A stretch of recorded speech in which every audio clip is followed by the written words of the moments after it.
on, everybody out there? I have a few minutes right here. I've been sitting back waiting for some orders.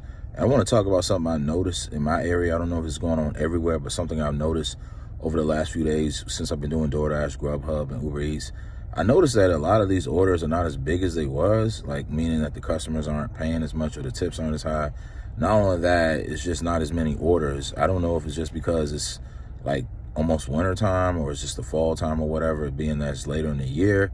But I hope it gets a lot better because it's not looking really good because my earnings are not what they were before. I want to know if you do DoorDash, Grubhub, or Uber Eats. I want to know, are you seeing the same thing out there when you're out here delivering food and stuff like that?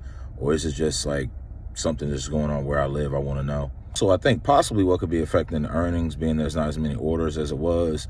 I'm seeing that a lot more people are doing DoorDash these days. I think that's what it could be. It could be where I live, or just in general, just more people out here doing DoorDash because they need money for basic things and stuff like that, like food, to catch up on bills and, just simple things like gas and stuff like that. So maybe it's just an increase in dashers, which personally, I'm getting kind of annoyed by that if that's the case, because I remember a couple of years ago when they were constantly, like where I live, DoorDash or Grubhub or Uber Eats, any of those apps, they would constantly send orders all the time.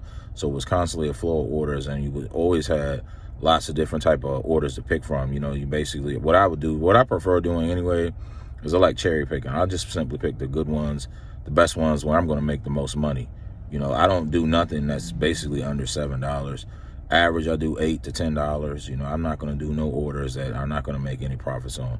Not me personally, but everyone out there, they do what they want to do, to each his own. Also, I want to ask a question. If there's anyone out there, if there's any other gig apps you know of that you could recommend to me, I'd greatly appreciate it. Just drop a comment below. I did try to sign up for Walmart Spark, but they don't have that in my area. And as far as Amazon Flex, all the slots have been taken, so I'm not able to do that. So I'm only able to do DoorDash, Grubhub, and Uber Eats. But if there's any other apps out there, any type of gig apps that let people, make money on, let me know, please, in the comments below. Also, please be sure to give this video a like and also subscribe to my channel if you haven't, and drop some comments below.